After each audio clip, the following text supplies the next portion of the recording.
যে শেখ হাসিনা সরকার বাংলাদেশ থেকে ইসলামকে উৎখাত করা ষড়যন্ত্র করে এই স্বপ্ন দেখে, তাহলে বাংলাদেশের প্রত্যেকটা মুসলমান ঐক্যবদ্ধভাবে এমন ভাবে হুঙ্কার সার্ব আন্দোলন করবে যে আন্দোলনের মাধ্যমে আওয়ামী লীগের সমস্ত মস্তক তছনছ হয়ে যাবে ইনশাআল্লাহ।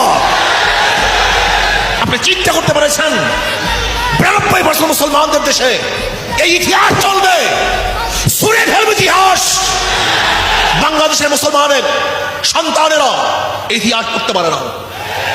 আজকে 4 কোটি আমাদের মুসলমান সন্তানেরা ডায়ুরের থিওরি পড়বে, হিন্দুত্ববাদ শিখবে, ইসলাম বিদ্বেষী শিক্ষায় শিক্ষিত হবে, আর আমরা বেঁচে থাকবো, আমরা বাহিরে থাকবো, আমাদের শরীরের মধ্যে রক্ত থাকবে না।